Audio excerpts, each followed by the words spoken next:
Graça e paz, irmãos. É com muita alegria no meu coração que eu gostaria de anunciar um pouco a palavra de Deus.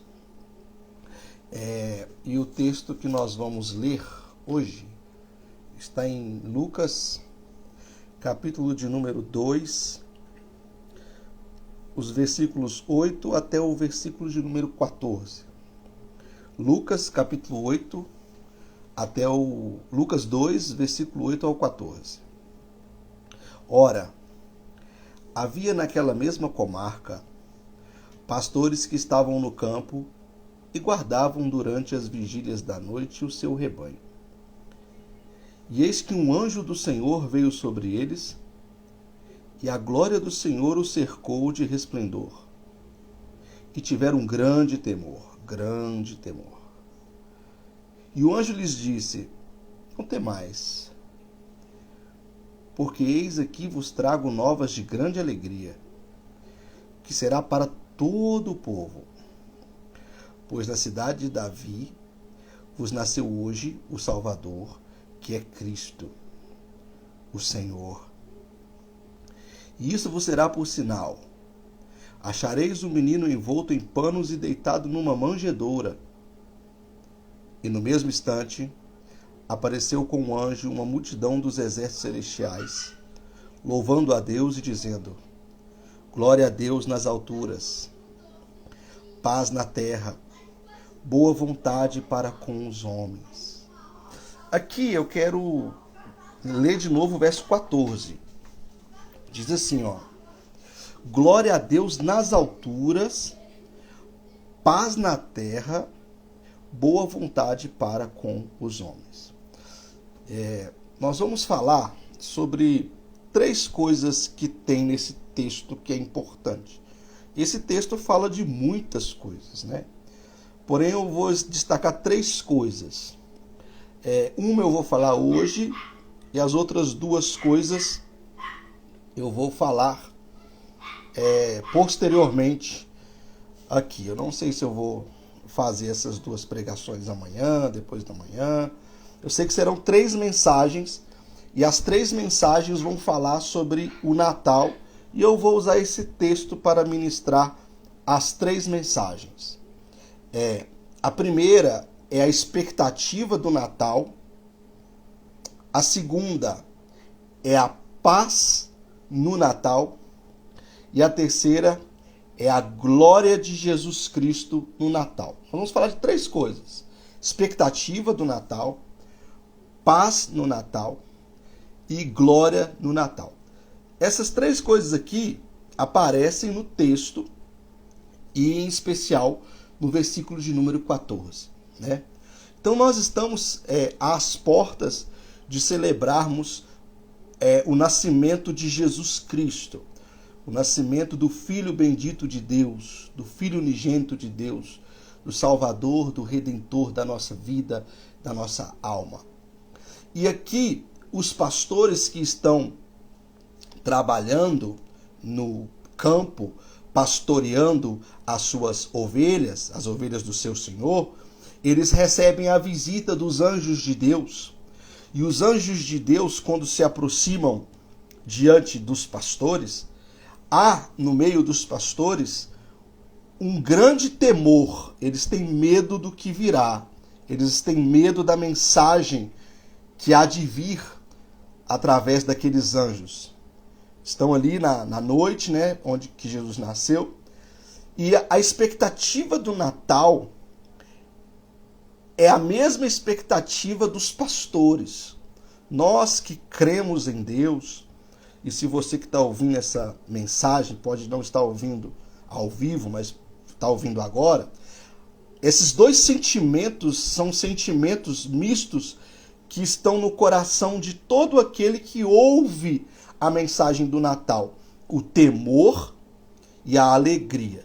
Observa no texto, vou ler de novo. Eis que um anjo do Senhor veio sobre eles. Eles quem? Os pastores que estão no campo. E a glória do Senhor os cercou de resplendor e tiveram um grande temor. Eles temeram a Deus. E após temer a Deus, o que acontece? E o anjo lhes disse: não tem mais, porque eis que vos trago novas de grande alegria, que será para todo o povo. Então Deus está dizendo assim, através dos anjos: vocês estão com temor? Não tenham medo, porque vai vir uma grande alegria, né? Essa mensagem, a mensagem do advento, era aguardada por todos os judeus, os hebreus, desde a época de Adão, passando por toda a Escritura e tendo o seu ápice aqui nos evangelhos. Todo o povo de Israel esperava o Messias. A vinda do Messias sempre foi carregada desses dois sentimentos, temor e alegria. O temor, porque quando o Messias vier, no caso, viesse, ele traria juízo sobre a terra. E alegria, porque quando ele viesse, ele traria salvação sobre a terra. Salvação sobre os habitantes da terra. Salvação sobre todos aqueles que vivem na terra. Então você vai lendo as Escrituras, você vai percebendo que a esperança messiânica foi sendo trabalhada na mente, no coração dos hebreus, desde Adão. Adão recebeu uma promessa de que da descendência da mulher, de Eva, nasceria um que esmagaria a cabeça da serpente. Então em Adão nós temos o Messias que destruirá Satanás. Aí a gente tem em Abraão o anúncio do Messias, né? Quando o Messias vem até Abraão na figura de um anjo, ele vem para trazer o juízo. O Abraão estava ali na sala da sua casa, né? Vamos imaginar aqui, na sua tenda. E aí, de repente, ele vê 3 anjos. 2 anjos se dirigem para Sodoma e Gomorra e um anjo começa a conversar com Abraão. Ei, como é que você está? Beleza? E os seus filhos? Ah, não tenho filho. Ah, você vai ter. Aí a Sara ri, né? Acontece aquelas coisas maravilhosas. E aí um diálogo entre eles, e Jesus é aquele anjo de Yahvé ali em Abraão, né? Quando Jesus, lá em João 8, fala assim: Abraão viu o meu dia e se regozijou, ele está fazendo referência a esse texto. Quando o anjo de Yahvé, o anjo do Senhor, esteve conversando com Abraão, anunciando para Abraão o juízo de Deus. Eu vou destruir Sodoma e Gomorra. Eu vou destruir Sodoma e Gomorra. E aí Abraão começa a dialogar com Deus, né? Com o anjo de Deus. Ô Deus, se tiver 30 pessoas, você promete que não destrói? Não, prometo, não destruo. Se tiver 25, prometo, não destruo. 20, se tiver 20 justos lá, eu não destruo. 15, 10, 5, na hora que chegou em 5 justos, o Abraão ficou meio sem graça e Jesus disse para ele: se tiver 5 justos lá, eu não vou destruir a cidade. Eu não vou permitir com que aqueles anjos joguem fogo na cidade, queimem a cidade. E Deus sabia, né, que naquela cidade não havia nenhum justo sequer. Não existia ninguém que fazia o bem. O Abraão tinha expectativa de que Ló cresça em Deus, de que a família de Ló também. Mas ali é uma mensagem do Evangelho de que nenhum é digno da salvação. Não há ninguém que faça o bem. Ninguém, nenhuma alma sequer. E aí, essa segunda mensagem é Jesus vindo para trazer juízo sobre a terra. Lá em Moisés também a gente tem uma referência à vinda do Messias, né? Moisés diz assim, olha: virá um profeta semelhante a mim, a esse ouvi. Eu não vou ter tempo aqui de explicar toda a similaridade que existe entre Moisés e Jesus, né? Mas Moisés é um tipo de Jesus também no Antigo Testamento. E esse Messias que vem do mesmo jeito que Moisés veio, é o Messias que salva. Então em Adão ele é aquele que condena Satã, em Abraão ele é aquele que traz o juízo sobre a terra, em Moisés ele é aquele que salva os hebreus do Egito. E aí você vai ler as profecias, e todas as profecias os profetas vão desenhando o Messias. Em Isaías, nós temos uma moldura completa do quadro. Existe a figura do servo sofredor.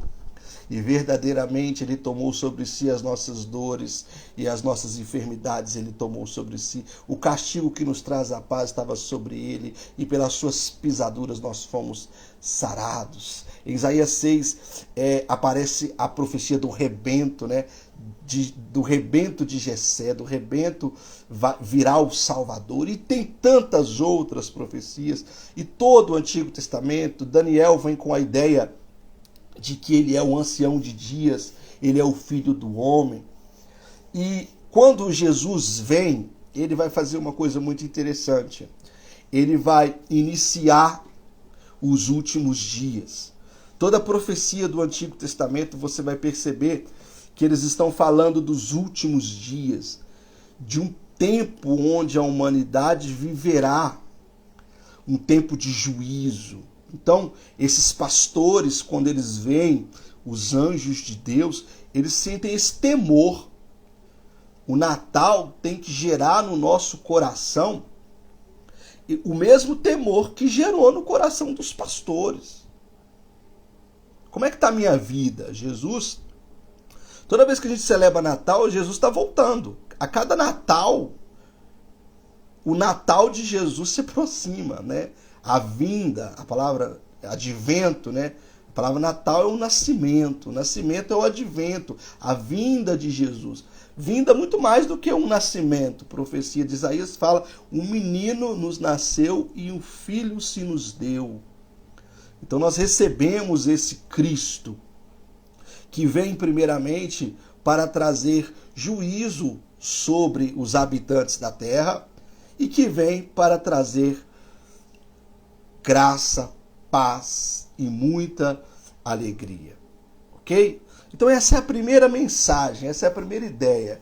O Natal, quando a gente observa o Natal, a gente tem que entender, Jesus está voltando, Jesus está vindo, Jesus está nascendo. Os profetas do Antigo Testamento não entenderam a vinda dupla de Jesus, né? O advento duplo do Messias. Tem um monte de profecias que falam da vinda dele em glória, a vinda dele majestosa. Ele é o rei dos reis, ele é o filho de Davi, que vai fazer uma revolução política em Jerusalém, uma revolução existencial com o povo de Jerusalém. Mas ao mesmo tempo ele é o servo sofredor, ele é, na última mensagem eu falei sobre o serviço de Jesus, o reinado do servo Jesus. Então para algumas pessoas ele era pequeno demais e para outras pessoas ele era grande demais. Os judeus não conseguiam entender que aquele carpinteiro ali, aquele homem, aquele Jesus, ele era o Filho de Deus, ele era o Criador dos céus e da terra. Então as profecias estavam muito confusas na mente dos judeus. Paulo vai explicar isso para nós, assim como os apóstolos, os evangelistas, vão mostrar que a vinda de Jesus e todas essas profecias, elas têm dois andares. O primeiro andar é o primeiro advento, a primeira vinda, é tudo que Jesus fez. Ele nasceu, ele viveu, ele morreu, ele subiu aos céus. E o segundo advento é a vinda dele em glória para a terra, para julgar os seus inimigos. Então essa vinda, ela tem duas etapas. A primeira etapa trouxe temor no coração dos pastores. E a segunda etapa tem que trazer temor no coração da igreja. Nós precisamos olhar para o Natal que está se aproximando, refletir, pensar, Jesus está voltando. Alguns milhares de anos atrás, Jesus nasceu, ele prometeu que viria, e se estamos no Natal, é mais um sinal de que Jesus está voltando. E para os pastores, era uma expectativa muito grande, porque havia, naquela época, uma espécie de deserto espiritual. A nação de Israel, o povo de Israel, vivia um dos seus piores momentos diante de Deus. O pecado do sacerdócio, o pecado das lideranças do templo. Eu não sei se você sabe, mas se não sabe, vai saber agora, né? Surgiu um líder político em Jerusalém, conhecido como Herodes o Grande. E Herodes o Grande não era judeu, ele era um idumeu. E ele tomou o trono de Jerusalém e ele fez coisas boas, entre aspas, para o povo de Israel. Ao mesmo tempo que ele era amado por uma parte do povo, ele era odiado por outra parte do povo. Herodes o Grande era um homem mau, maligno. Ele matou algumas das suas esposas, ele matou alguns dos seus irmãos, ele matou alguns dos seus filhos. Ele era uma pessoa que não valia nada.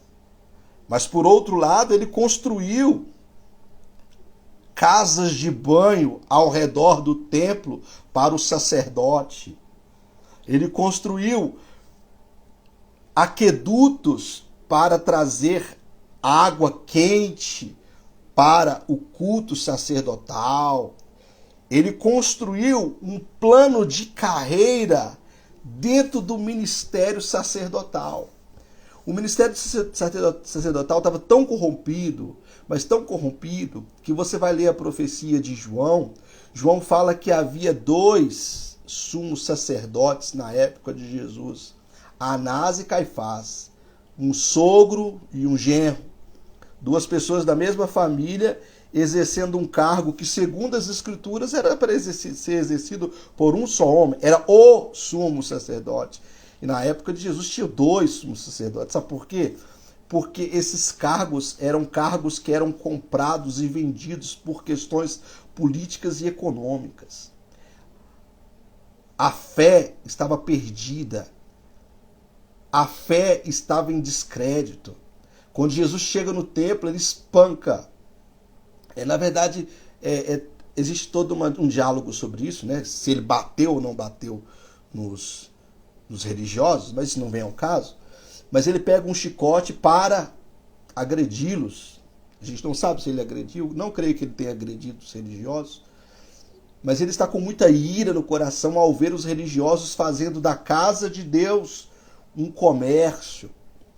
Então a casa de Deus era um antro de política, a casa de Deus era um antro de interesses econômicos, interesses sexuais, havia prostitutas no templo, era uma coisa terrível. O sacerdócio estava corrompido, mas havia um remanescente fiel. Sempre houve um remanescente fiel. Aqui nós temos os pastores pastoreando as ovelhas no campo. É um exemplo dos remanescentes, de pessoas que estão cumprindo a sua função em um horário que não era para se cumprir.